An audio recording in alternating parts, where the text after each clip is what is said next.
கிருஷ்ணாய பரமாத்மனே நமः. ஸ்ரீமத் பகவத்கீதை 5வது அத்தியாயம் சந்நியாச யோகம். இந்த பகுதியில நாம பகவான் ஸ்ரீ கிருஷ்ணர் கர்ம யோகத்தை பற்றி மீண்டும் விஸ்தாரமாக கர்ம யோகியானவன் எப்படியெல்லாம் இருப்பான் அப்படின்னு அவனுடைய அடையாளங்களை மறுபடியும் ஒரு முறை அர்ஜுனனுக்கு விளக்குறதுக்காக சொன்னார். அதுக்கப்புறம் அப்படி இருக்கக்கூடிய கர்ம யோகியானவன் தன்னுடைய செயல் புரியும் தன்மையில் எப்படி இருப்பான், செயல்களை எப்படி செய்வான் அப்படிங்கிற விஷயத்தை சொல்லும் பொழுது ஈஸ்வர அர்ப்பணமாக அவன் தன்னுடைய செயல்களை செய்வான். எந்த விதமான பலனிலும் அவனுக்கு நாட்டமானது இருக்காது. அந்த நாட்டம் கர்ம பல தியாகம் அப்படிங்கிறது முழுமையாக அவனுக்கு இருக்கும். அப்படி இருக்கிறவனுக்குத்தான் சாந்தி கிடைக்கும். அந்த ஒரு நிஷ்டை இருக்கணும்.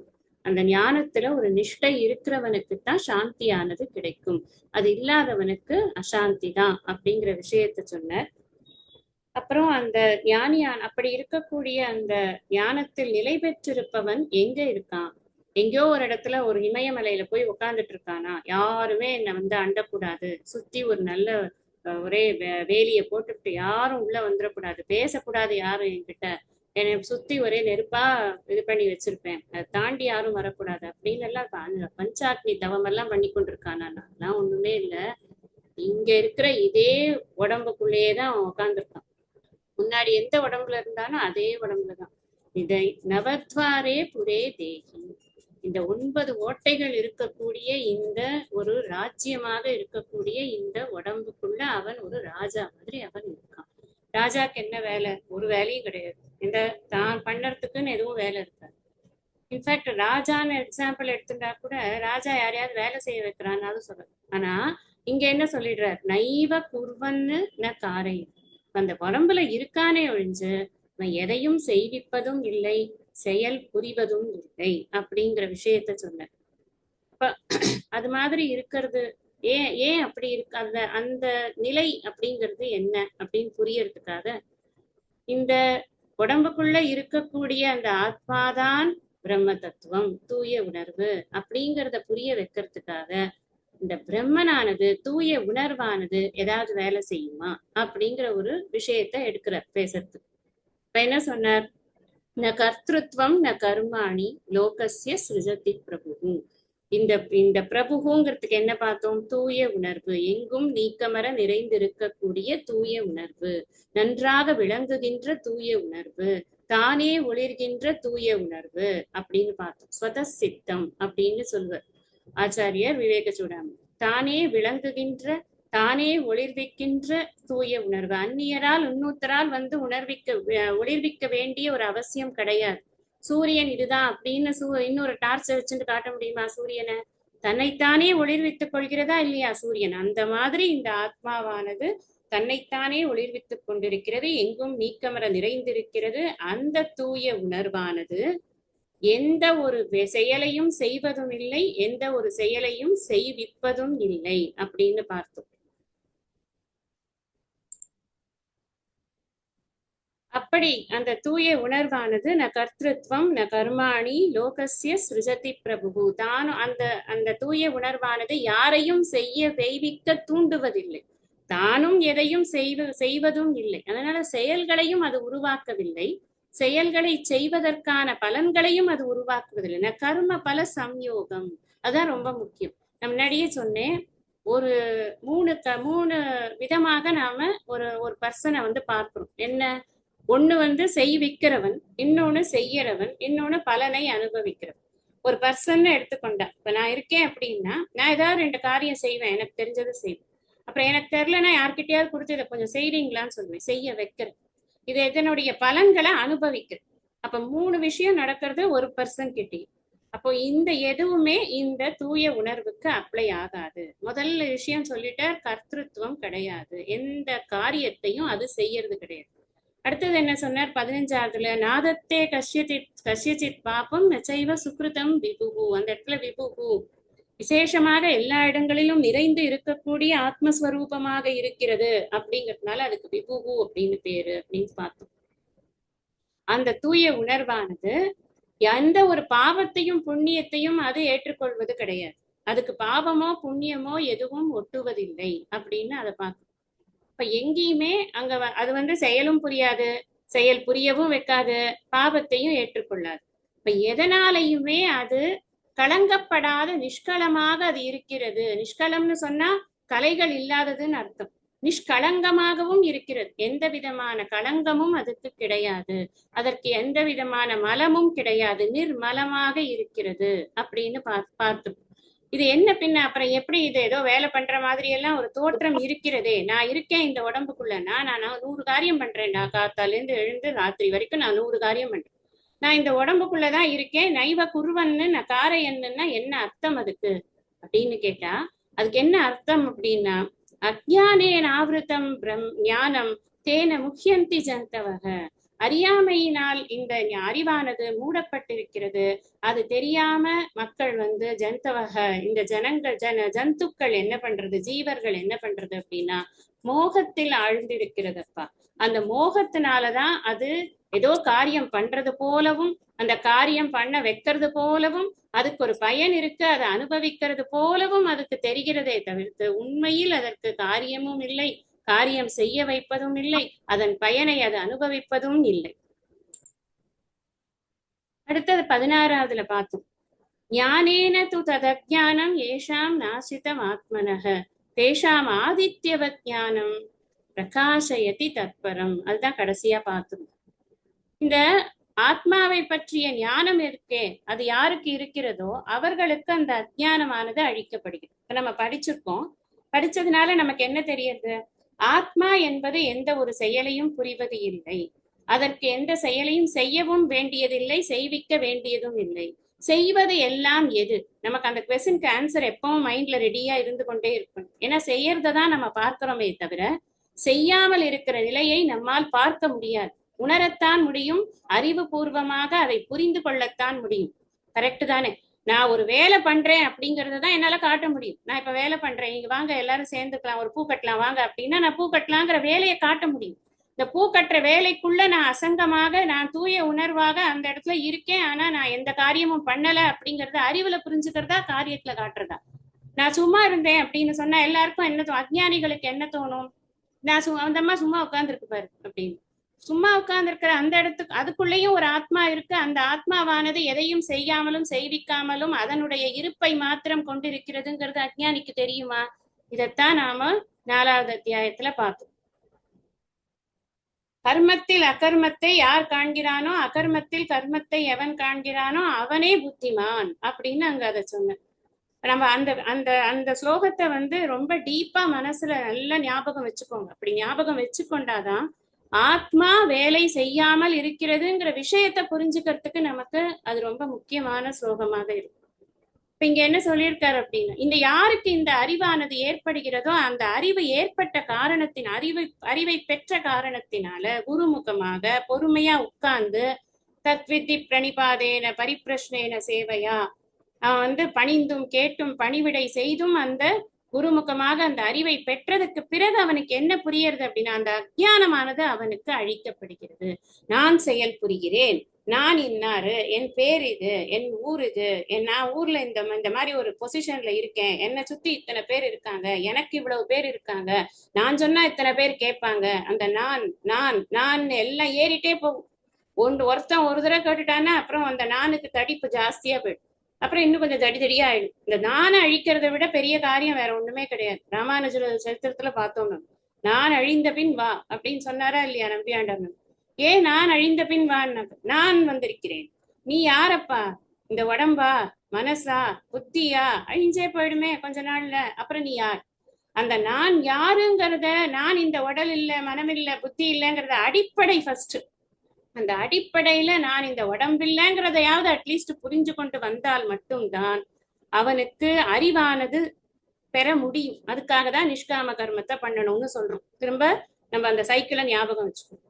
இப்ப அது இருக்கிறவங்களுக்கு என்ன கிடைக்கிறது? அவர்களுக்கு அந்த ஞானமானது சூரியன் மாதிரி இந்த அஜ்ஞானத்தை அது விரட்டுகிறது, அந்த பரம்பொருளை பிரகாசிக்க செய்கிறது. சூரியன் எப்படி இருட்டை விரட்டி இருக்கிற பொருள் எல்லாம் பிரகாசப்படுத்துறதோ அந்த மாதிரி இதுவும் இந்த ஞானமும் என்ன பண்றது? இருக்கிற பொருள் எல்லாம் பிரகாசப்படுத்துறது. இந்த அளவுல சொல்லி நாம போன வகுப்புல நிறைவு செஞ்சோம். இந்த இடத்துல நாம இந்த சூரியன் ஞானம் ரெண்டும் செய்யக்கூடிய வேலை என்ன அப்படின்னு பார்த்தோம். சூரியனும் தெளிவை தருகிறது, பார்வைக்கு ஒரு தெளிவை தருகிறது, ஞானமும் தெளிவை தருகிறது. இப்ப சூரியன்கிறது எதை விரட்டுறது அப்படின்னா அது இருட்டை விரட்டுகிறது. ஞானம்ங்கிறது எதை விரட்டுறதுன்னா அஜ்ஞானத்தை விரட்டுகிறது, அறியாமையை விரட்டுகிறது. அறிவு வந்தாச்சுன்னா அறியாமை துண்டக்கான துணிய காணும் ஓடி போயிடுது. இல்ல நான் கொஞ்ச நேரம் இருக்கேனே, கொஞ்சம் நான் ரெஸ்ட் எடுத்துட்டு போறேனேன்னு சொல்ல முடியாது. எப்படி இருட்டு ரூம்ல நீங்க ஒரு விளக்கு எடுத்துக்கொண்டு உள்ள நுழைஞ்ச உடனேயே இருட்டு காணா போயிடுறதோ அது மாதிரி ஞானம் வந்த உடனேயே அஜ்ஞானமானது காணாமல் போகும். ஆனா அதுக்கப்புறமும் நமக்கு நிறைய சந்தேகங்கள் விபரீதங்கள்னு இருக்கு இல்லையா, அதெல்லாம் தெளிவிச்சுக்கிறதுக்கு தான் தொடர்ந்து படித்து கொண்டே இருப்பது, நாம் தொடர்ந்து அதை சிரவணம் செய்வது, சிரவணமே நீண்ட காலம் செய்வது, அப்புறம் மனனம் செய்வது, நிதித்தியாசனம் செய்வது, எல்லாம் அதுதான். ஞானம்ங்கிறது இட்ஸ் ஒன்லி ஒரே ஒரு சின்ன விஷயத்த சொல்றதுங்கிறதோட முடிஞ்சு போயிடும். ஆனா அத மனசுல நிலைநிறுத்துறதுக்கு இந்த மனசு தயாரா இல்லாததுனால நமக்கு ஜெர்னி ரொம்ப ஜாஸ்தி டைம் எடுக்கிறதே தவிர்த்து வேற ஒண்ணும் கிடையாது. அப்ப ஞானம் எதை விரட்டுறதுன்னா அஜ்ஞானத்தை விரட்டுகிறது அப்படின்னு இருக்கு. இந்த சூரியன் என்ன பண்றதுன்னா என்னென்னலாம் இருக்கோ அந்த பொருளை ஒளிர்விக்கிறது. இப்ப விடிய காலத்தால சூரியன் வந்த உடனே நம்ம மார்னிங் சன் பார்க்கும்போது அதுக்கு முன்னாடி நமக்கு எதெல்லாம் மங்களா தெரியறதோ அதெல்லாம் சூரியனுடைய வெளிச்சம் வந்த உடனே நல்லா பளிச்சுன்னு தெரியுது. அந்த சூரியன் எது இருக்கோ அதைத்தான் ஒளிர்விக்கிறது. ஆனா ஞானம் கொஞ்சம் சூக்ஷ்மம், இந்த விஷயம் நல்லா கவனிச்சு கேட்கணும். ஞானம் என்ன பண்றது, எதெல்லாம் இருக்கோ அதுல இருக்கிற இருப்பை ஒளிர்விக்கிறது. இருப்புத்தன்மை நான் முன்னாடியே சொல்லியிருக்கேன். This is a book, this is a pen, this is a computer, this is a mouse அப்படி சொன்னா அந்த இஸ்ன்னு எல்லாத்துலயும் இருக்கே அந்த இஸ்னஸ் இருக்கு இல்லையா, அதுதான் அந்த சத் ஸ்வரூபம் அப்படின்னு சொல்றோம். அந்த சத்து அந்த இருப்பு இருக்கே அதை ஒளிர்விக்கிறது எதுன்னா ஞானம். இந்த அறிவுதான் அதை நமக்கு காட்டுகிறது. சத்து சித்து ஆனந்தம் இதுதான் பிரம்மனுடைய ஸ்வரூபம். இந்த சத்துங்கிறது எக்ஸிஸ்டன்ஸ், இருப்பு. இந்த இருப்பு தான் எல்லாவற்றுக்கும் இருப்பாக இருக்கிறது. நான் இருக்கிறேன், பேனா இருக்கிறது, பெண் இருக்கிறாள், மாடு இருக்கிறது, மலை இருக்கிறது, அது இல்லாமல் இருக்கிறது. எல்லா இடத்துலயும் என்ன வருது, இருக்கிறது இருக்கிறது இருக்கிறது வருதா இல்லையா, அந்த இருப்பு. அதுதான் அந்த ஞானமானது நமக்கு முதலில் உணர்த்தக்கூடியது. எதுனா எல்லா இருப்பதிலும் உள்ள இருப்பை ஞானம் காட்டுகிறது. சூரியனுக்கும் ஞானத்துக்கும் டைரக்டா ஒரு கனெக்ஷன் போட்டாரே, அதனால சூரியனும் ஞானமும் ஒன்னாக்கும் நினைச்சிடக்கூடாது. இந்த சட்டிலிட்டியை கொண்டு வருதுதான் குரு பரம்பரையினுடைய விசேஷம். சூரியன் இஸ் ஈக்குவல் டு ஞானம் அப்படி எழுதிட முடியாது. சூரியனுக்கு எதை விளக்கணுமோ அதை தான் அது விளக்க முடியும். அப்படி நம்மளோட சாஸ்திரத்தை பிரகாரம் சூரியனாவது சந்திரனாவது எதுவா இருந்தாலும் ஜடம் தான், ஜட பிரகாசம் தான். ஒரே ஒரு சேத்தன பிரகாசம் எது அப்படின்னா அது ஞானத்தை தவிர்த்து ஒண்ணுமே கிடையாது. அதனால ஞானம்ங்கிறது எதுன்னா பிரம்ம ஞானம், பிரம்மனை பற்றிய ஞானம், தூய உணர்வு. தூய உணர்வு ஒன்றுதான் எல்லாவற்றையும் ஒளிர்வித்து கொண்டிருக்கிறது. ஒரே ஆள்கிட்ட கொடுத்தாச்சு எல்லா பொறுப்பையும். நம்ம 10 பேர்கிட்ட பிரிச்சு கொடுத்து அவன் கொஞ்சம் செய்வான் இவன் கொஞ்சம் செய்வான்னு வச்சுட்டு இருக்க வேண்டாம். சிம்பிளா இருக்கு நம்மளோட ஸ்டடியே. அடுத்தது என்னன்னா இந்த பொருட்களை பிரகாசிக்க கூடியதாக இருக்கிறது இல்லையா, சூரியன் பொருட்களை பிரகாசிக்க கூடியதாக இருக்கு. ஆனா இந்த ஆத்மா இருக்கே இது பிரம்மனை பிரகாசிக்கிறது ஏதோ ஒரு டூலை வச்சுட்டு பிரகாசிக்கிறது அப்படிங்கிறது கிடையாது. ஸ்வயம் பிரகாசமாக இருக்கு, தானே தன்னை பிரகாசப்படுத்திக் கொள்ளும். சூரியனால இன்னொரு பொருள் பிரகாசமாறுது, ஆத்மாவால ஆத்மாவே பிரகாசமா இருக்கு. அந்த ஞான பூர்வகமாகத்தான் அந்த ஆத்மாவே இருக்கிறது அப்படிங்கிறது தான் இங்க ரொம்ப முக்கியமான விஷயம். ஆத்மா வேறு ஞானம் வேறுன்னு கூட நம்ம நினைக்கிறதுக்கு இல்லை. ஆத்ம ஞானம்னு சொன்ன ஆத்மாவை அறியக்கூடாது. புத்தியில இருக்கக்கூடிய விருத்தியில இருக்கக்கூடிய அறிவு இருக்கும். ஆனா அறிவு ஸ்வரூபமாகவே இந்த ஆத்மாவானது இருக்கிறது. அதை அந்நியில இன்னொன்னு இல்லை, அது மட்டும்தான் இருக்கு. அப்படிங்கிறதுனால அறிவு ஸ்வரூபமாகவே அந்த ஆத்மாவானது இருக்கிறது. இதை எதுக்கு சொல்றது அப்படின்னு சொன்னா, ஏதாவது ஒரு வேலை பண்ணி இந்த அஜ்ஞானத்தை போக்க முடியுமா? ஏன்னா இதை ஏன் சொன்னேன்னா, ஆத்மா தன்னைத்தானே ஒளிர்வித்துக் கொள்கிறது. இன்னொரு ஒரு வேலை பண்ணி நல்லா தேய்ச்சி கழிச்சு கவுத்து வச்சா இது பளிச்சுன்னு ஆயிடுது அப்படி இல்லை. ஒரு கர்மா பண்ணி இந்த விஷயத்தை பிரகாசப்படுத்துறது கிடையாது. இது தானே தன்னை ஒளிர்வித்துக் கொள்கிறது அப்படிங்கிறது தான் சாஸ்திரம் சொல்லக்கூடியது. அதனாலதான் அறிவுக்கு ரொம்ப இம்பார்ட்டன்ஸ் கொடுக்கும். இது அறிவு பூர்வமாக அறிய வேண்டிய ஒரு விஷயம். புத்தி பூர்வமா மட்டும்தான் இதை வச்சுக்க முடியும். அறிவு அற்றங்காக்கும் கருவி, செருவார்க்கும் உள்ளழிக்கல் ஆகா அரண் அப்படின்னு சொன்னார். அறிவுங்கிறது நம்மளை எந்த விதமான பிரச்சனையிலிருந்தும் நம்மை காக்கக்கூடிய ஒரு கருவி. நம்ம எதிர்த்து எது வந்த போதிலும் அதனை அது உள்ள நுழைய முடியாத அளவுக்கு ஒரு அரண் மாதிரி இந்த அறிவு இருக்கிறதுனா, உண்மையான அறிவு எதுன்னா ஆத்ம ஞானம் தான் அந்த அறிவு. இது அறிவுடை மேல சொல்லியிருந்தா கூட, நம்ம லௌகீகமான அறிவுக்கே சொல்லியிருந்தா கூட, நம்மள நிஜமாவே காக்கக்கூடியது எதுன்னா ஆத்ம ஞானம் தான் நம்மள நிஜமாவே காக்கக்கூடியது. அதனாலதான் இதுல என்ன சொல்றாருன்னா, இந்த ஞானமானது சூரியன் பிரகாசப்படுத்துறது மாதிரி இந்த பரம்பொருளை இந்த ஞானமானது நன்றாக எங்கேயோ இருக்கிற பரம்பொருள் இல்லை, தனக்குள்ளேயே இருக்கிற பரம்பொருள், எங்கும் எதிலும் நீக்கமர நிறைந்திருக்கிற பரம்பொருளை பிரகாசப்படுத்துறது. இதை தவிர வேற ஒரு வழி கிடையாது அப்படின்னு இது வேதம் சொல்றது. நான்யப் பந்தா வித்யதே அயனாய அப்படின்னு ஒரு வசனம். இந்த ஆத்மாவை அறிவது ஒன்றுதான் அவனுக்கு முக்திக்கு வழி.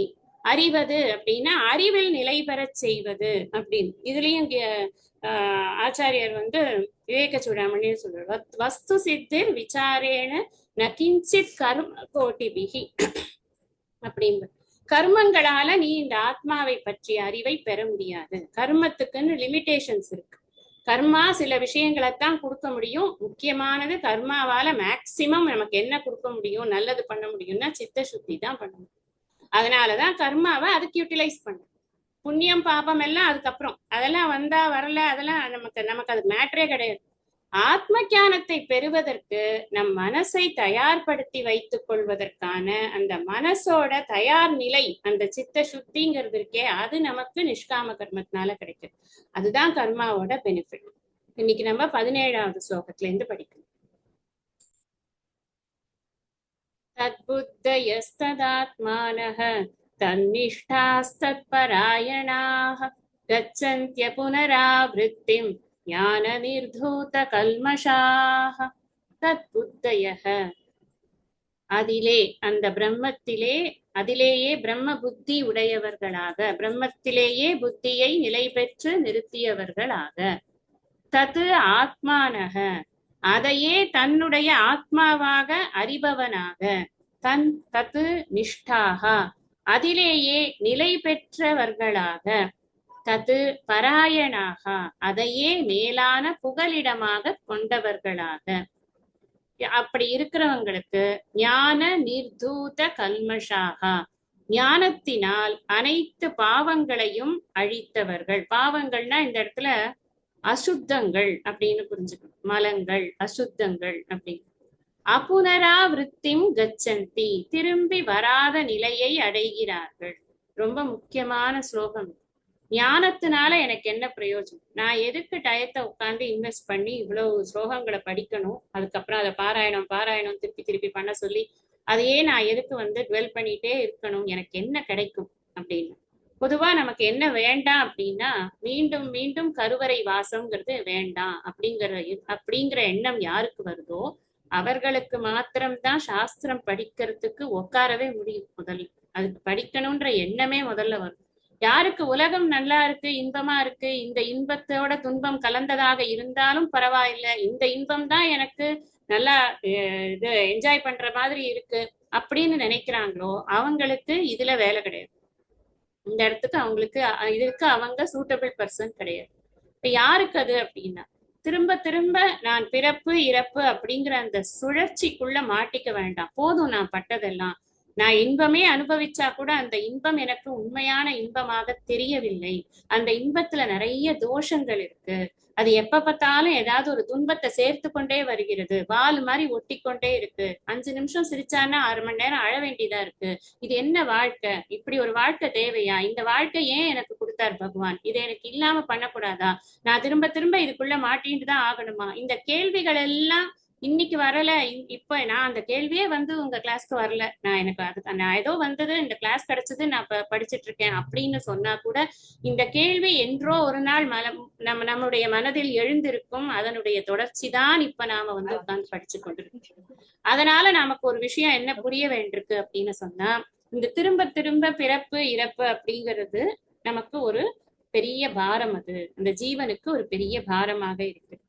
இது வாண்டான்ற எண்ணம் எப்படி இருக்கணும்? பகவான் 2வது அத்தியாயத்துல சொல்றார், விவசாயாத்மிகா புத்திஹி ஏகேக குருநந்தன பகுஷாக்கா ஹெனந்தாச்ச புத்தயோ விவசாயினாம். அவ்யவசாயினாம் புத்தி அப்படி இருக்கு. பகுஷாக்கா ஹெனந்தாச்ச அப்படின்னு சொன்னாரா? பலவிதமான விஷயங்களில் ஈடுபடக்கூடிய புத்திக்கு இந்த ஆத்ம ஞானம் தான் எனக்கு மோட்சத்துக்கு வழின்னு சொல்லக்கூடிய இந்த ஒற்றை பாதையானது அதற்கு ஏற்புடையது அல்ல. அப்போ பலவிதமான விஷயங்கள்ல ஈடுபடுற மனசு அப்படிங்கிறது இல்லாம ஏக்கமாக இந்த மனசானது ஆத்ம ஞானத்தை மட்டுமே நினைத்து கொண்டிருக்கிறது. அதைத்தான் நான் பெறணும்னு நினைக்கிறேன், எப்படியாவது எனக்கு அதுக்கு ஒரு குரு கிடைக்கணும்னு நினைக்கிறவங்களுக்கு மட்டும்தான் இது இந்த ஆத்ம ஞானம் வந்து பரம பிரயோஜனத்தை கொடுக்கிறது. இது இந்த ஸ்லோகம் வந்து ஞானத்தினுடைய பிரயோஜனம் என்ன அப்படின்னு சொல்லக்கூடிய ஸ்லோகமாக இருக்கு. அவ்வளவு துக்கப்பட்டு நான் இந்த பிறவியே வாழ்ந்தான்னு நினைக்கிறதுக்கு அப்புறம் எனக்கு கிடைக்கிறது, இந்த ஆத்ம ஞானமானது கிடைக்கிறது. பகவான் என்ன சொல்றார், இதை தெரிந்து கொண்டால் நீ அசுபத்திலிருந்து மோட்சம் பெறுகிறாய் அப்படின்னு. கிம் கர்ம கிம் அகர்மேதி கவயோப்பியத்ர மோகிதக இது என்னது யத்ஞாத்வா மோக்ஷசே சுபாத் அப்படின்னு சொல்வார். தத்தே கர்ம பிரவக்ஷ்யாமி யத்ஞாத்வா மோக்ஷசே சுபாத். அந்த கர்மத்தை பற்றி நான் உனக்கு சொல்லிக் கொடுக்கிறேன் அப்படின்னு. கர்மம்னா செயல். இந்த இடத்துல எது செயல் புரியும் தன்மை, எது செயல் புரியாத தன்மை அப்படிங்கிறது தெரியாம நிறைய பேர் வந்து செயல் புரியாம இருக்கிறது தான் மோட்சம்னு நினைத்து கொண்டிருக்கிறார்கள். அப்பா அது அல்ல, நான் உனக்கு அதை பற்றி சரியாக சொல்லிக் கொடுக்கிறேன். அதனால் நீ அசுபத்தில் இருந்து, அசுபம்ங்கிறது அந்த ஸ்லோகத்துல என்ன மீனிங் பார்த்தோம், நீங்க ரீவிசிட் பண்ணி பார்க்கணும். மரணம் அப்படின்னு பார்த்தோம். மரணத்தில் ஜனன மரணம் தான் பெரிய அசுபமே. அந்த மரணத்திலிருந்து நீ சுபத்துக்கு வருகிறாய். சுபம்ங்கிறது என்ன? மரணமற்ற தன்மை, மரணமற்ற பெருநிலையை நீ அடைகிறாய்னு பகவான் அங்க சொன்ன. அதே மாதிரி 4வது அத்தியாயம் 36வது ஸ்லோகத்துல என்ன சொன்னார், ஞாத்வான புனர்மோகம் ஏவம் யாஸ்யசி பாண்டவ ஏன பூதான் யசேஷேன திரக்ஷஸ்யாத்மன்யதோமயி. இந்த ஞானத்தை யார் ஒருவன் பெறுகிறானோ அவனுக்கு புனர்மோகம் வராது, மறுபடியும் அவன் மோகத்தில் ஆழமாட்டான். முன்னாடி ஸ்லோகத்துல என்ன பார்த்தோம், இங்க இத 15ல என்ன பார்த்தோம், தேன முஹ்யந்தி ஜந்தவக. கனெக்ட் பண்ணுவோம், வேர்ட்ஸை கனெக்ட் பண்ணா ரொம்ப என்ஜாயபிளா இருக்கும். பகவான் ஏதோ ரிலேட்டிவிட்டி இல்லாம ஏதோ சொல்லிட்டு இருக்காருன்னு நினைக்க கூடாது. இங்க முக்கியத்தின்னு சொல்ற, இது ஏன் வந்து இப்படி சொன்னார் அப்படின்னு, மோகத்துல குழப்பத்துல இருக்கான், அந்த குழப்பமானது அவனுக்கு போகும்ங்கிறத முன்னாடி சொன்னார். இந்த ஞானமானது உனக்கு அந்த குழப்பத்தை போக்கும் அப்படின்னு சொல்லியிருக்கு. அடுத்தது இதுல என்ன சொல்லியிருக்காரு பாருங்க, இன்னும் அபுனராவிருத்திம் அப்படின்னு சொல்றார், திரும்பி வராத. இதுல வந்து சாந்தோக்கிய உபநிஷத்துல கடைசியில வரும், ந புனராவர்த்ததே ந புனராவர்த்ததே அப்படின்னு அந்த இதை முடிக்கிறச்சே சொல்லு, திரும்ப வரமாட்ட அப்படின்னா என்ன அர்த்தம், மறுபடியும் உனக்கு ஒரு தாயின் கருவறை கிடையாது. அமீபா தாயா இருந்தாலும் சரி, மனித தாயா இருந்தாலும் சரி, எந்த தாயின் கருவறையும் கிடையாது. அது இல்லவா பெரிய ஒரு ரிலீஃப். அதான் உபநிஷத் கொடுக்கக்கூடிய பெரிய ஒரு இது, அது கேரண்டி அது அப்படின்னு இருக்கு. இப்ப என்ன சொல்லியிருக்காருன்னா, எப்படி இருந்தால் அப்படி உனக்கு கிடைக்கும், அதுதானே நமக்கு முக்கியமா தெரியும். நான் புனராவர்த்தத்தை புரிஞ்சு விடுறது, அப்பாடி பிறக்க மாட்டேனா இனிமே, சரி ரொம்ப சந்தோஷம் அப்பா அப்படின்னு இருக்கும், என்னெல்லாம் பண்ணினா அப்படிங்கிறத தானே ஃபர்ஸ்ட் சொல்றேன். தத் புத்தயக, அந்த பிரம்மத்தில் நிலைத்து இருக்கணும். அந்த பிரம்ம திருஷ்டி இருக்கு இல்லையா, அந்த பிரம்மத்தை பற்றிய அறிவு, அந்த அறிவுல எப்போதும் நிலைத்து இருக்கும். இந்த பிரம்மத்தை பற்றிய அறிவுனா என்ன அர்த்தம், நான் எதெல்லாம் பாக்குறேனோ அந்த பாக்குற ஒவ்வொரு ஒரு தூசை பார்த்தா கூட அந்த தூசுல இருப்பு தத்துவமாக பிரம்ம தத்துவம், தூய உணர்வு இருக்கு புரிஞ்சுக்கணும். நான் தூசுல இருந்து ஆரம்பிக்கிறேன், நீங்க அதுக்கு மேல எவ்வளவு பெரிய பொருளா வேணாலும் எடுத்துக்கோ, எவரெஸ்ட் மலையை கூட எடுத்து, அங்கேயும் என்ன இருக்கு, தூசுலயும் அதான் இருக்கு. அந்த எவரெஸ்ட் மலையிலையும் பிரம்ம தத்துவம் தான் இருக்கு, அந்த தூய உணர்வு தான். எனக்குள்ள என்ன இருக்கு, எனக்குள்ளேயும் அதான் இருக்கு. எங்கு பார்த்தாலும் எங்கும் நீக்கமர நிறைந்து அப்படின்னு சொன்னா எனக்குள்ள இருக்குங்கிறது இட் இஸ் அண்டர்ஸ்டுட். ஆனா இந்த புத்திக்கு வரைக்க நம்ம இந்த பிரார்த்தனை எல்லாம் பண்ணும்போது எல்லாரும் நல்லா இருக்கணும், என் பொண்ணுக்கு எக்ஸ்ட்ரா மார்க் வரும், இதுதான் நம்மளோட பிரார்த்தனையே. ஏன்னா எல்லாருங்கிறதுல என் பொண்ணை இன்க்ளூடடுங்கிறது இந்த அஜ்ஞானத்துல ஊறி போன புத்திக்கு தெரியாது. அதனால சமக்கன்னு ஒரு ஸ்பெஷல் பிரார்த்தனை பண்ணிட்டாதான் நமக்கு அப்பாடி திருப்தி. நான் சொல்லிட்டு வந்துட்டேன் சாமி கிட்ட. ஏன்னா எல்லாருங்கிறதுக்கு அவருக்கு அர்த்தமா தெரியாது, தெரியும். ஆனா நமக்கு அஜ்ஞானம் அது மாதிரி. அதனால இந்த விஷயத்த நல்லா புரிஞ்சுக்கணும். இந்த பிரம்மத்தில் நிலைத்திருப்பது அப்படிங்கிறது என்னன்னா, எங்கும் நீக்கமர நிறைந்திருப்பது பிரம்மம் ஒன்றுதான் அப்படின்னு. அத என்ன சொல்றாரு அப்படின்னா, ஆத்மாந்தர அபாவாத் அப்படின்னு சொல்றாரு. அதாவது இந்த இந்த உடம்பு மனசு புத்தி அப்படிங்கறதெல்லாம் பாக்குறத விட இது அத்தனையுமே நிறைந்திருப்பது பிரம்மனால் தான், பிரம்மன் தான் எங்கும் நீக்கமர நிறைந்திருக்கிறது அப்படின்னு இந்த விஷயத்த சொல்ற. தன் நிஷ்டா அப்படின்னு சொன்னா என்ன அர்த்தம்? நிறைய ஆழ்ந்த ஈடுபாடோடு இந்த அறிவில் நிலைத்திருக்கணும். ஏதோ இன்னைக்கு கிளாஸ் இருக்கு அதனால நான் உட்கார்ந்தேன், சரி கேட்டுட்டு இருந்தேன், நல்லா இருந்தது கிளாஸ், கேட்டுட்டு தான் இருந்தேன். சரி அடுத்த வேலையை பார்ப்பான். அங்க அப்படித்தான் ஏதாவது சொல்லிட்டு இருக்கான். நமக்கு வேலை இருக்கா இல்லையா, நமக்கு 1008 பிரச்சனை இருக்கு, நம்ம அதெல்லாம் பார்க்கணும்ல அப்படின்னு இதை ஒன் ஆஃப் த அஜெண்டால வைக்கக்கூடாது. தன் நிஷ்டா, நான் எந்த வேலை இது முடிச்சதுக்கு அப்புறம் எந்த வேலை நம்ம போய் பார்க்க போனாலும் நம்ம பார்க்க தான் போகணும். விவகாரத்துல இது பண்ணி படிச்சுட்டியா, அதனால நீ போய் ஓரமா உட்காந்து இதையே தியானம் பண்ணுமா, நான் உனக்கு எல்லாத்தையும் எங்க வீட்டுல கொண்டு வந்து கொடுக்குறேன், உன் முன்னாடியே சாப்பாடை கொண்டு வந்து வைக்கிறேன்லாம் யாரும் சொல்ல மாட்டாங்க. நம்ம தான் போகணும், நம்ம தான் சமைக்கணும், நம்ம தான் எல்லாம் பண்ணணும். ஆனா நிஷ்டாங்கிறது என்னது?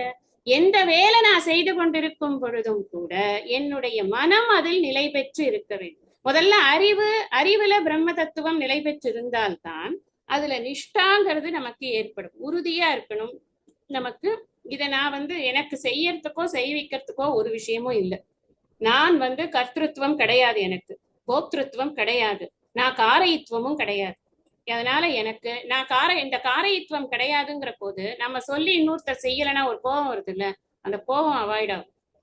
ஆமா, நான் எங்க சொல்ற ஆளா இல்ல செய்யற ஆளா இல்ல அனுபவிக்கிற ஆளா? ஒன்றும் கிடையாது. நான் சொல்லி அவங்க செய்யலையா, செய்யாட்டா போறாங்க. இப்ப என்ன அதனால நானே அதுக்கு ஆள் இல்லைங்கிற போது அவங்க செய்யலைங்கிறதுக்காக நான் ஏன் கோவப்படணும், நான் ஏன் என்ன கஷ்டப்படுத்திக்கணும்? இந்த எண்ணம் எல்லாம் இதை புரிஞ்சாதான் நமக்கு ஏற்படும். அந்த நிஷ்டைங்கிறது ஒரு ஒரு சுச்சுவேஷன்லயும் வெளியில வரணும். நான் ஒரு விஷயத்த பத்தி நான் வாழ்க்கையில அனுபவிக்கும் பொழுதும் அது எல்லாத்துலயும் என் ஸ்டேட்டஸ் என்ன, what is my status? N status தூய உணர்வு தான். எனக்கு இந்த உடம்பு மனசு புத்தியோட சம்பந்தப்பட்ட எந்த ஒரு விவகாரத்திலையுமே சம்பந்தம் கிடையாது. நான் அசங்கமான ஆத்மா தான் அப்படின்னு. தத்து பராயணா, இதுல தன் நிஷ்டாங்கிறது எதுக்காக சொல்லியிருக்குன்னா, இந்த கர்த்தவியாந்தர அபாவாத்துன்னு சொல்ற. அப்படின்னா என்ன அர்த்தம்னா, நான் செய்யணுங்கிற அந்த ஒரு அரிப்பு தன்மை இருக்குல்ல நமக்கு, இதை செய்யணும் அதை செய்யணும் அதை செய்யணும் அதை செய்யணும், அந்த அந்த கர்த்தவியம் அப்படிங்கிற ஒரு இது எண்டாகும். அதுக்காக அந்த நிஷ்டா வேணும். நிஷ்டை எதுக்கு அப்படின்னா, என்னால் தான் இது செய்யப்படுகிறது, நான் தான் இதை செய்ய வேண்டியது. என் வீட்டை நான் பார்க்காம யாருங்க பார்ப்பாங்க? என் பொண்ணுக்கு நான் தானே பண்ணணும், என் ஹஸ்பண்டுக்கு நான் தானே பண்ணணும். நீ டியூட்டியா பண்ணுமா? எதுக்கு நம்ம தூக்கி தலையில வச்சுட்டு சுமப்பணும்? நம்ம ஒரு நல்ல ஆழமா யோசிச்சு பாருங்க. நாம இல்லவே இல்லைனாலும் அது நடந்துட்டு தான் இருக்கும். ஏதோ ஒரு ஃபார்ம்ல நடந்துட்டு தான் இந்த உலகம் எப்படியாவது நடந்து கொண்டேதான் இருக்கும். நம்ம இதை நிறைய தடவை நம்ம கொஞ்சம் தனியா உட்காந்து யோசிச்சு பார்த்தோம்னா புரியும். எப்பெல்லாம் நாம நம்மளை இன்டிஸ்பென்சிபிளா ஃபீல் பண்றோமோ, நான் இல்லைன்னா அந்த இடம் என்ன ஆகும் அப்படின்னு நினைக்கிறோமோ, கொஞ்ச நேரம் எல்லாத்தையும் கீழே போட்டுவிட்டு ஒரு ஓரமா உட்காந்து நான் இல்லைன்னா என்ன ஆகும்னு ஒரு மைண்ட்ல ஒரு கற்பனை பண்ணி பாருங்க. ஒண்ணுமே பிரச்சனை இல்லாம அது பாட்டுக்கு நடந்து கொண்டுதான் இருக்கும். எத்தனையோ விஷயங்கள்ல நாம இருந்தோம், வெளியில வந்தோம், அந்த விஷயம் பாட்டுக்கு நடந்து கொண்டிருக்கிறது. நாமளும் நம்மளோட வேற விஷயங்களை பார்த்துட்டு போய்கொண்டேதான் இருக்கு. பிறந்ததுல இருந்து இன்னைக்கு வரைக்கும் நான் இல்லைன்னா எல்கேஜி கிளாஸே நடக்காது. நான் தான் அங்க ஸ்டூடெண்டா இருக்கணும். நான் அங்கேயே வருஷக்கணக்கா உட்காந்து இருந்தேன்னா என்ன ஆகும் வாழ்க்கை?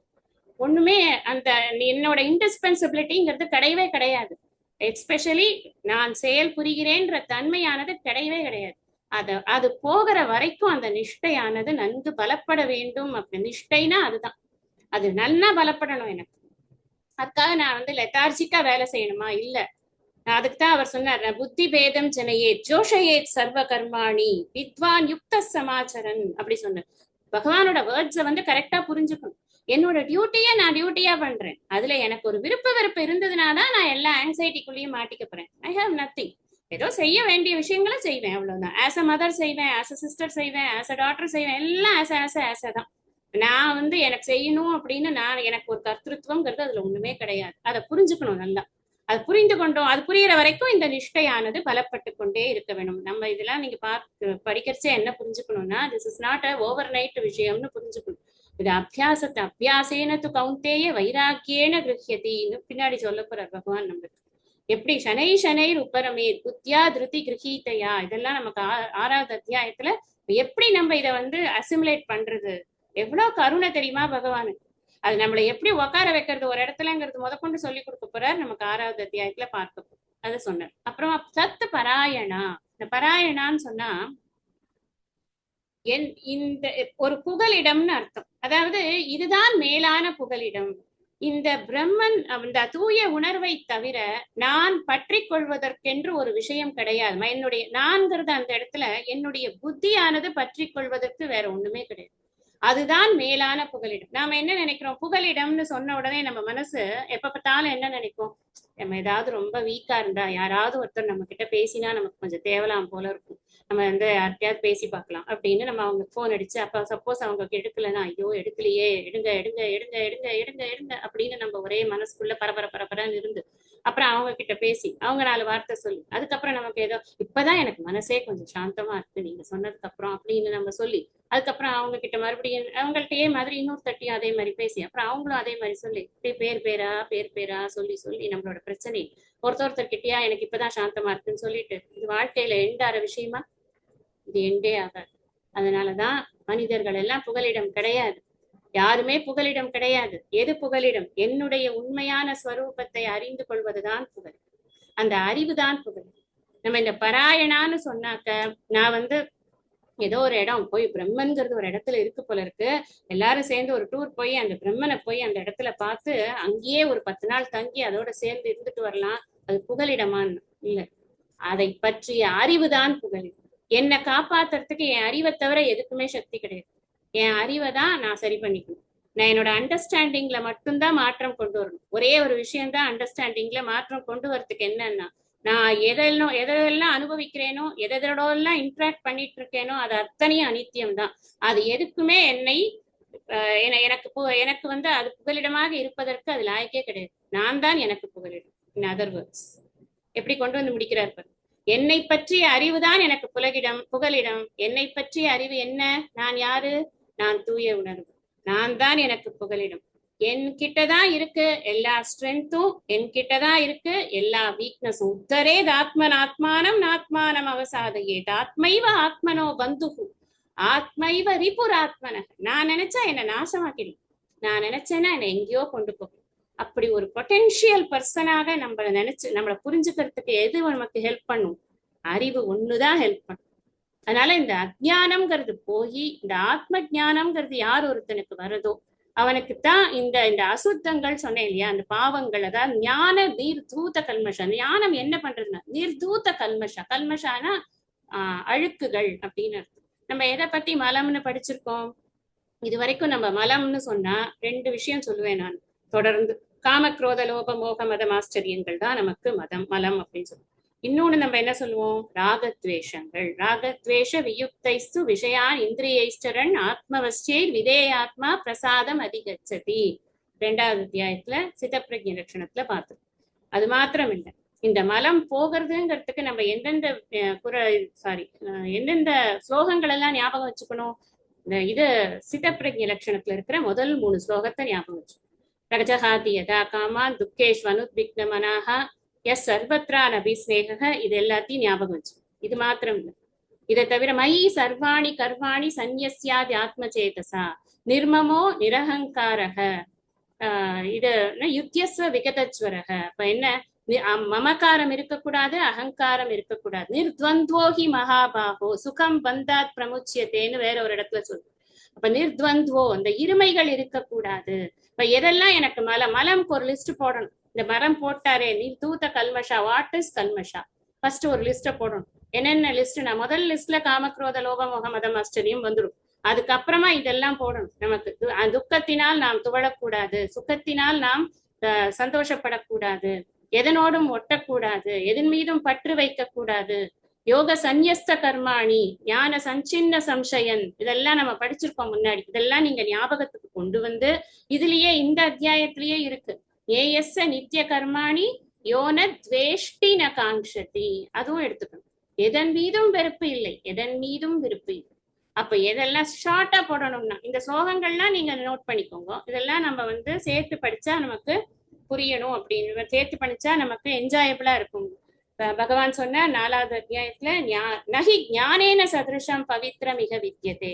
அந்த இடத்துல பவித்ரம்க்கு என்ன நம்ம அர்த்தம் பார்த்தோம்? பியூரிஃபை பண்றதுன்னு பார்த்தோம். இங்க பாருங்க, ஞான நிர்தூத கல்மஷா, ஞானம்தான் இந்த ஞானத்தால் இந்த அசுத்தங்களை அழித்தவர்கள். நகி ஞானேன சதிருஷம்ங்கிறதுக்கு தான் இந்த இது நம்ம இது பண்ணிக்கணும், சிமிலாரிட்டி பார்க்கணும். அப்படி பார்த்து நம்ம படிச்சோம்னு சொன்னா என்ன ஆகும், நமக்கு இந்த ஞானமானது மனசுல நல்லா இறங்கும். இந்த இறங்கணும், அது இறங்கி இறங்கி நம்மளுக்கு அதை தவிர வேற சிந்தனையே இருக்கக்கூடாது. மற்றவங்க எல்லாம் பார்த்து கேலி பண்ணுவாங்க, சரியான லூசு போல இருக்குன்னு சொல்லுவாங்க. சொல்லட்டும், பிரச்சனை கிடையாது. நம்ம எஸ்பெஷலி ஈவன் சன்னியாசியா இருந்தா கூட அவங்களையே கிண்டல் பண்றவங்க எல்லாம் இருப்பாங்க. நம்ம கிரகஸ்தாசிரமத்துல இருக்கக்கூடிய நம்மளை போன்ற இல்லறவாசிகளுக்கு இத நம்ம அசிமுலேட் பண்ணி இதன் மயமாகவே ஆகும் பொழுது ஏகப்பட்ட கிண்டல் கேலிலாம் வரும். அதெல்லாம் பத்தி கவலைப்படாதீங்க. யாருக்கு நம்ம துக்கமா இருந்தா அவங்களுக்கு சந்தோஷமா தான் இருக்கும். வெளியில இருக்கிறவங்களுக்கு நம்ம ஹாப்பியா இருக்கோம் அப்படிங்கிறது நமக்கு தான் ரொம்ப முக்கியம். அதனால நான் தான் ஆனந்தத்தின் ஊற்று அப்படிங்கறத நாம எவ்வளவு தூரம் உள்ள கொண்டு போக முடியுமோ அவ்வளவு தூரம் உள்ள கொண்டு போகும் போதுதான் இந்த ஞானமானது அனைத்து அழுக்குகளையும் என்னிடம் இருந்து விலக்கி விடுகிறது. இந்த அழுக்குல நீங்க எல்லாத்தையும் சேர்த்துக்கோங்க. இப்ப நான் சில எக்ஸாம்பிள்ஸ் சொன்னேன், முக்கியமானதை மறந்துடாதீங்க. ராகத்வேஷம்ங்கிறது ஒரு அழுக்கு, அப்புறம் இது நம்மளுடைய காமக்ரோதாதிகள்ங்கிறது ஒரு அழுக்கு. அதுக்கப்புறம் முக்கியமான அழுக்கு என்ன அப்படின்னு இது எல்லாத்தையும் இது ரெண்டத்தையும் விட இதனுடைய ஆதாரமாக இருக்கக்கூடியது அஜ்ஞானம்ங்கிற அழுக்கு. இந்த அஜ்ஞானம்ங்கிற அழுக்காலதான் இது எல்லாமே வருது. என்னோட பிறவிக்கு காரணமே என்னன்னா அஜ்ஞானம் தான். இதுல விவேக சூடாமணியில ஆச்சாரியர் சொல்லுவார், அஜ்ஞான காரியம் பிரதகேத் சமூலார், நன்றாக எரித்து விடும் அந்த அஜ்ஞானத்தை. எது? ஞானம். இங்கேயே பார்த்தோமே, ஞானம் வந்து சர்வ கர்மாணி, ஞானாக்னி தக்த சர்வ கர்மாணி எல்லாம் பார்த்திருக்கோமா இல்லையா? அது எல்லாத்தையும் யோசிச்சு பாரு. இந்த ஞானமானது அஜ்ஞானத்தை முழுவதுமாக அழிக்கிறது. அப்போ நம்மளோட லிஸ்ட்ல முக்கியமா என்ன போட்டு ராமக்ரோதம் எல்லாம் போட்டு ராகத்வேஷம் போட்டு அஜ்ஞானத்தை ஃபர்ஸ்ட் போட்டு. அஜ்ஞானம் என்பது மூல அஜ்ஞானம். நான் வந்து இந்த உடம்பு மனசு புத்தி என்பதாக நான் நினைத்து கொண்டிருக்கக்கூடிய மூல அஜ்ஞானமானது எனக்கு பிறவிக்கான காரணமாக இருக்கக்கூடிய இந்த அஜ்ஞானமானது எனக்கு போய்விடும். அப்படி போனாதான் நான் புனராவர்த்தத்தை, சும்மா புனராவர்த்தத்தை எல்லாம் இல்லை. நம்ம திரும்பி வராம இருக்கணும்னா இந்த ஞானத்துல நமக்கு துளி கூட சம்சயமானது இருக்கக்கூடாது. விபரீத பாவனாங்கிறதே இருக்கக்கூடாது. விபரீத பாவனானா என்ன அர்த்தம்னா, நான் இந்த உடம்பு இந்த ஜெகத் சத்தியம் அப்படின்னு நினைக்கிறது விபரீத பாவன். அது இருக்கவே கூடாது. அது இருந்ததுன்னா மறுபடியும் உடம்புன்னு நினைச்சாச்சுன்னா என்ன பண்ணுவோம்? காரியத்தை ஏதாவது பண்ணுவோம். அதுதான் என்ன சொல்றார், அடுத்த அழுக்கு கர்த்திருவம் அப்படிங்கிறது அடுத்த அழுக்கு. இந்த மலம்ங்கிறதுக்கு பாருங்க, கல்மஷாங்கிறதுக்கு தான் இத்தனையும் படிச்சுட்டு இருக்கோம். கவனமா இதெல்லாம் பார்த்து சீரியஸ் ஸ்டூடெண்ட்ஸ்க்கு சொல்றேன், எழுதி வச்சுக்கோங்க. யாரெல்லாம் இதை சீரியஸா நோட்ஸ் எடுத்து படிக்கிறீங்களோ அவங்க எல்லாம் தயவு செஞ்சு எழுதி வச்சுக்கோங்க. கர்த்திருவம் அடுத்த மலம், நான் செயல் புரிகிறேன். இந்த கர்த்திருவம் போட்டாச்சுன்னா உடனே நீங்க அப்படியே கமா போட்டுலாம். காரயித்வம் போக்திருத்துவம் எல்லாம் சேர்த்துதான். கர்த்திருவம்ங்கிறது ஒரு டினோட் பண்றோம், அவ்வளவுதான். அதனால நான் செயல் புரிகிறேன், நான் செயல் புரிய வைக்கிறேன், நான் செயலின் பலனை அனுபவிக்கிறேன், இது எல்லாமே நமக்கு பிரச்சனை தான்.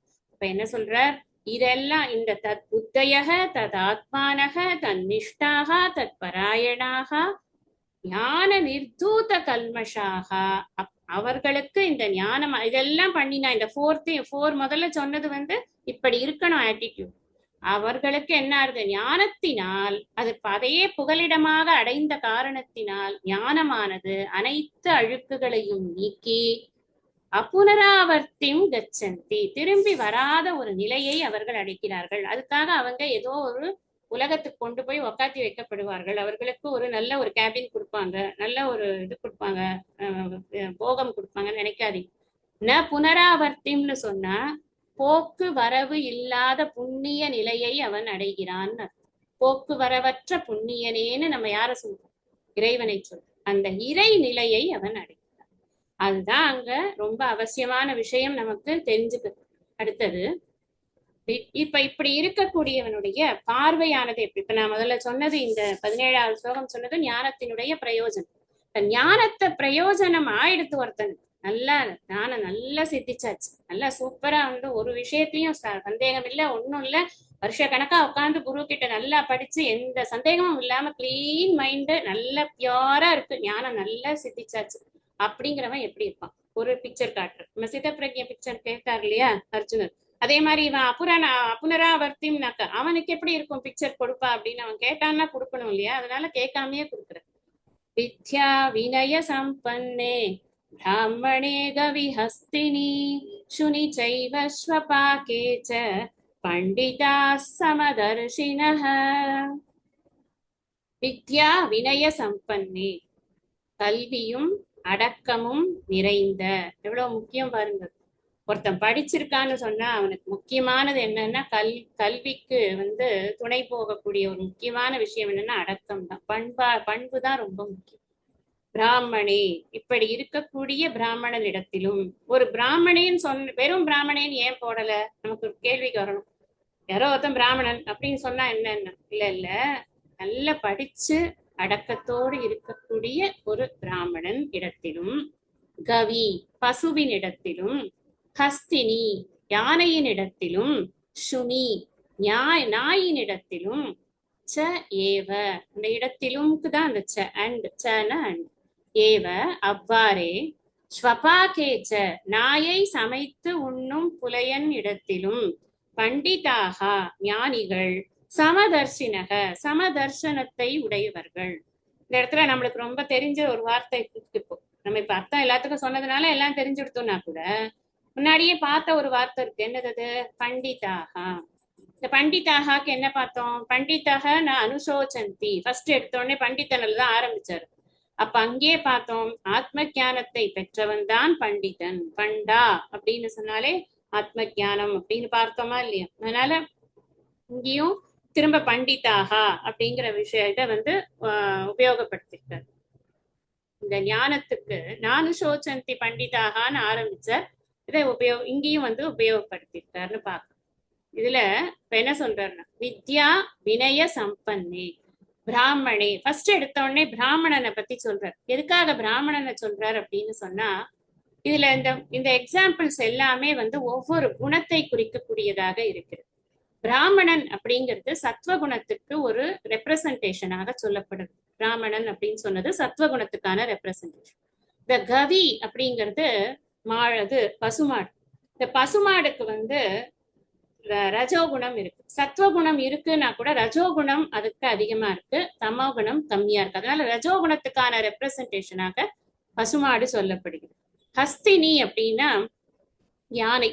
இந்த யானை நாய் இதெல்லாம் வந்து என்னன்னா தமோகுணத்துக்கான ஒரு ரெப்ரசன்டேஷன். யானை நாயை சமைத்து சாப்பிடுவோம். இப்ப சத்வ ரஜஸ் தமோ குணங்கள் நாம வந்து ஒரு இந்த சொசைட்டி இப்ப முதல் ஸ்லோகத்துல என்ன பார்த்தோம் நம்ம, அவனுக்கு வந்து ஞான நிர்தூத கல்மஷா, அவனுக்கு எல்லா மலங்களும் அவனுக்கு நீக்கப்பட்டு அவன் திரும்ப வராத ஒரு நிலையை அடைகிறான். அப்படின்னா அவன் எங்கேயும் போமாட்டான். நவத்வாரே புரே தேகி நைவ குர்வன்ன காரையன்னு இங்கதான் உக்காந்துருக்கான்னு சொல்றோம். இதே உலகத்துல எல்லாருக்கும் மத்தியிலையும் தான் உட்கார்ந்து கொண்டிருக்கான் அப்படின்னு சொல்லும் போது அவனுக்கு சுத்தி இருக்கிறவங்க எல்லாம் என்ன ஞானிகளாவா இருப்பாங்க? யோசிச்சுப்பாரு. இப்ப நாம வந்து கீதை படிக்கிறோம், நம்மளை சுத்தி நிறைய பேர்கிட்ட நம்ம இன்டராக்ட் பண்ணுவோம். காய்கறி வாங்குவோம், பால் வாங்குவோம், ஏதோ ஒண்ணு போவோம், கடைக்கு போவோம், ஏதோ ஒரு சாமான் வாங்குவோம். அவங்க எல்லாரும் கீதா ஸ்காலர்ஸா, யாருக்குமே கீதையும் தெரியாது, ஒன்றும் தெரியாது. கீதைனா என்னங்க அப்படின்னு கேட்பாங்க. அப்ப அவங்களோடய நம்ம இன்டராக்ட் பண்ணத்தானே வேண்டும். நம்ம இன்டராக்ட் பண்ணக்கூடிய மக்கள் இருக்காங்களே அவங்க கிட்ட பலவிதமான குண மாறுபாடுகள் இருக்குமா இல்லையா? நம்ம வந்து படிச்சிருக்கோம், குணாகினேஷு வர்த்தந்த இதி மத்வான சஜ்ஜதே அப்படின்னு படிச்சிருக்கோம். இருந்தாலுமே கூட நம்ம இந்திரிய சிந்திரியஸ்தேஷு ராகத்வேஷம் விவஸ்திதவ் அப்படின்னு நம்ம படிச்சிருக்கோம். அந்த இந்திரியங்கள்ல தான் அந்த ராகத்வேஷம் இருக்குங்கிறதெல்லாம் கூட நமக்கு மைண்ட்ல வந்து அப்ளை ஆகுது, தெரியறது நமக்கு அந்த விஷயங்கள்லாம்.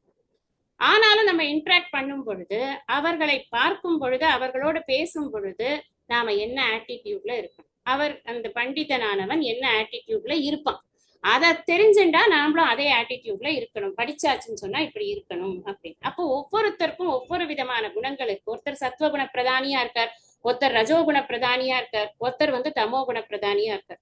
அப்ப எந்த குணத்தோட இருக்கிறவனா இருந்தாலும் அவனை எப்படி ஹேண்டில் பண்றது, விவகார வேலையில அவனுக்கு தனித்தனி ஹேண்ட்லிங் இதெல்லாம் இருக்கு, மெத்தட்லாம் இருக்கு. ஆனா பாரமார்த்திகமாக அவனை நீ எப்படி பார்ப்பாய்? விவகாரம் வேற, பாரமார்த்திகம் வேற. இந்த பாரமார்த்திகமாக உன்னுடைய ஆழ் மனசுல அவனை பற்றிய எண்ணமானது எப்படி இருக்கும்? அதுக்கு 4 எக்ஸாம்பிள், சொசைட்டில இருந்து ஒரு 4 எக்ஸாம்பிள் எடுக்கிறேன். பொதுவா எல்லாரும் நம்ம இது பண்றது யாரு அப்படின்னா, ரொம்ப படிச்சிருக்காங்க, நிறைய வேதங்கள்லாம். இப்ப பிராமணன்னு சொன்னா இந்த இடத்துல வந்து உண்மையிலேயே வேதம் படித்து அந்த வேதத்தை காப்பாற்றி கொண்டு வரக்கூடிய அந்த பிராமணன் அப்படின்னு நீங்க புரிஞ்சுக்கணும். வெறும் ஜாதி பிராமணன் நீங்க சொல்லப்படல. அவன் ஜாதியில பிராமணனா பிறந்துட்டான் அதனால அவனுக்கு ஒரு மதிப்பு அப்படி சொல்லப்படல. பிராமணன் அதனாலதான் அவருக்கு ஒரு அடைமொழி போட்டது, கல்வியும் அடக்கமும் நிறைந்த பிராமணன் அப்படின்னு. நீ படிச்சிருக்கணும், நீ வேதம் படிச்சிருக்கா. பிராமணனுக்கு கல்வினா வேதம் தான், வேற ஏதாவது படிச்சிருந்தானா அதெல்லாம் வந்து அவாந்தரம் தான். முக்கியம் என்ன? வேதம் தான். வேதத்தை படித்திருக்கிறாயா? வேதத்தை படித்திருக்கிறேன் என்று செருக்கோடு இல்லாமல் நீ அடக்கமாக இருக்கிறாயா? அடக்கம் அமரருள் உய்க்கும், காக்க பொருளா அடக்கத்தை ஆக்கமும் அதனின் ஊங்கில்லை உயிர்க்கு. இதெல்லாம் நம்ம படிச்சோம் இல்லையா? நம்ம முன்னாடி இது அடக்கமுடைமையில படிச்சிருக்கோம். இப்ப அடக்கம்ங்கிறது பிராமணனுக்கு ரொம்ப முக்கியமானது. நமக்கு படிப்பு இருக்கு, நம்ம கிட்ட மந்திரம் இருக்கு, நம்ம வார்த்தையில மந்திரம் இருக்கு, அதனால நம்ம என்ன வேணா பேசலாம், நம்ம பேசுறதுக்கு ஒருத்தர் பயப்படுவாங்க அப்படின்னு எல்லாம் நினைச்செல்லாம் இருக்கக்கூடாது. படிப்புக்கு முக்கியமான வித்யைக்கு முக்கியமான என்னதுன்னா வினய சம்பன்னம் தான் முக்கியம். அந்த வினயம்ங்கிறது ரொம்ப ரொம்ப முக்கியம். வினயம்னா பணிவு அப்படின்னு அர்த்தம். வித்யையும் பணிவும் சேர்ந்து இருக்கணும். படிப்பு எதுக்கு இருக்கணும்னா நம்மளுடைய கர்வத்தை போக்குறதுக்கு தான் படிப்பு. நான் என்னுடைய சிறுமைகளை எல்லாம் நீக்குவதற்குத்தான் படிப்பை தவிர்த்து என்னுடைய சிறுமைகளை ஏற்றிக்கொள்வதற்கு படிப்பு கிடையாது.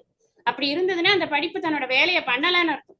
படிப்பு என்னை எப்ப வந்து என்ன ரிஃபைன் பண்ணலையோ அந்த படிப்பு நான் படிப்புக்காக இன்வெஸ்ட் பண்ண டைம் பூரா தண்டோன்னு இருக்கும் இல்லையா? அதனாலதான் இங்க சொல்லியிருக்கார், நீ பிராமணன் அவன் மதிக்கிறான்னு சொன்னா எப்படிப்பட்ட பிராமணனை மதிக்கிறான்னா, படிப்பும் இருக்கு அவனுக்கு, அடக்கமும் இருக்குன்னா அந்த பிராமணனை அவன் மதிக்கிறான். அதோடு சேர்த்து அவன் வந்து பாக்குறான், பிராமணனை பாக்குறான். அப்புறம் இது கவின்னா என்ன? பசுமாடு. பசுமாடு ஒரு மாடு தானேன்னு கிடையாது. மாட்டை பாக்குறான். மாட்டோட அவன் இன்டராக்ட் பண்ற விவகார வேலையெல்லாம் வேற. மாட்டை பாக்குறான், அப்புறம் நாயை பாக்குறான், அப்புறம் நாயை சமைச்சு சாப்பிடுற புலையனை பாக்குறான். இது எல்லாத்துலயும் இவன் சமதர்ஷினக அப்படிங்கிற. இந்த சமதர்ஷினகனா என்ன அர்த்தம்? எதை வந்து அவன் சமமா பார்க்க முடியும்? பிராமணனோட ஸ்ட்ரக்சர் வேறையா இருக்கு, மாடு வேற மாதிரி இருக்கு, நாய் வேற மாதிரி இருக்கு, அது குறைக்கிறது, அது ஏதோ பண்றது, அது வள்ளுன்னு கடிக்க வருது. அதை சாப்பிடுற புலையனுடைய இது வேற மாதிரி இருக்கு. அவன் அழுக்கா இருக்கான், அவன் கொஞ்சம் கூட அவன் குளிக்கவே மாட்டேங்கிறான், அந்த மாதிரி இருக்கு. அவனுடைய தமோகுண பிரதானியா இருக்கான். எல்லாம் வேற வேறையா இருக்கு. ஆனா ஒரு விஷயம் சமமா இருக்கு. எது சமமா இருக்கு எல்லாத்துக்குள்ளயும் அப்படின்னு சொன்னா பிரம்ம தத்துவம், தூய உணர்வு என்ற பார்வையில் அவர்கள் அனைவரும் ஒன்றுதான். இந்த பண்டிதன் தன்னை எப்படி உணர்ந்து கொண்டிருக்கான்? தூய உணர்வு, நான் தூய உணர்வு அப்படின்னு உணர்ந்து கொண்டிருக்கான். அந்த தூய உணர்வு தான் இந்த பிராமணனுடைய உள்ளேயும் இருக்கு, இந்த பசுமாட்டுக்குள்ளேயும் இருக்கு, நாய்க்குள்ளேயும் இருக்கு, நாயை சமைச்சு சாப்பிடுறவனுக்குள்ளேயும் இருக்கு. இந்த சம்பன்ன அப்படின்னு சொன்னா என்னன்னா, நன்னா அந்த அந்த அந்த வினயம் வந்து அவனுக்கு நல்லா இருக்கு, அவன் நிறைய படிச்சிருக்கான், அதனால அவனுக்கு கொஞ்சம் அவனை பார்க்கறச்சே அப்படி பார்க்க மாட்டான், நாடு தானே நாய் தானே அப்படி பார்க்க மாட்டான். எல்லார்கிட்டையும் அவனுக்கு இருக்கக்கூடிய உள்பார்வை, அகப்பார்வை ஒன்றுதான். அப்ப விவகாரத்துல அகப்பார்வை ஒன்று அப்படின்னு காட்ட முடியுமா? நமக்கு பிராக்டிக்கலா பண்ண முடியுமா? யோசிச்சு பாருங்க. நாயை கண்டா நம்ம நகர்ந்துதான் போவோம். மாட்டை கண்டா மாட்டோட பின்னாடி எல்லாம் லக்ஷ்மி இருக்கா அப்படின்னு சொல்லிட்டு அதை வந்து நம்ம கண்ணில் ஒத்திட்டு கொஞ்சம் விலகிதான் வருவோம். அது எங்கேயா முட்டிட போறதே நமக்கு ஒரு பயம் இருக்கும். விவகாரம் வேற. பாரமார்த்திகமாக நம்முடைய ஆழ் மனதில் என்ன இருக்கணும் அப்படிங்கறதான் இங்க சொல்லி கொடுக்கிறார். பண்டிதர்கள் எப்படி இருப்பார்கள் அப்படின்னு. நல்ல படிச்ச பண்டிதனுக்கு, அவனுக்கு ஆத்ம ஞானம் முழுமையாக இருக்கக்கூடியவனுக்கு அவனுடைய பார்வை எல்லா இடத்துலயும் இருக்கிற சமத்தை தான் பார்ப்பான். அதுதான் சமதர்ஷன். சமத்தை பார்ப்பதே சமதர்ஷன். எல்லா இடத்துலயும் சமமா இருக்கிறது எதுன்னா தூய உணர்வு. அந்த தூய உணர்வு ஒன்றைத்தான் அவன் பார்க்கிறான் அப்படிங்கிறது இந்த ஸ்லோகத்தினுடைய பொருள். மேற்கொண்டு இருக்கக்கூடிய ஸ்லோகங்களுடைய பொருளை நாம அடுத்த சத்சங்கத்துல படிக்கலாம்.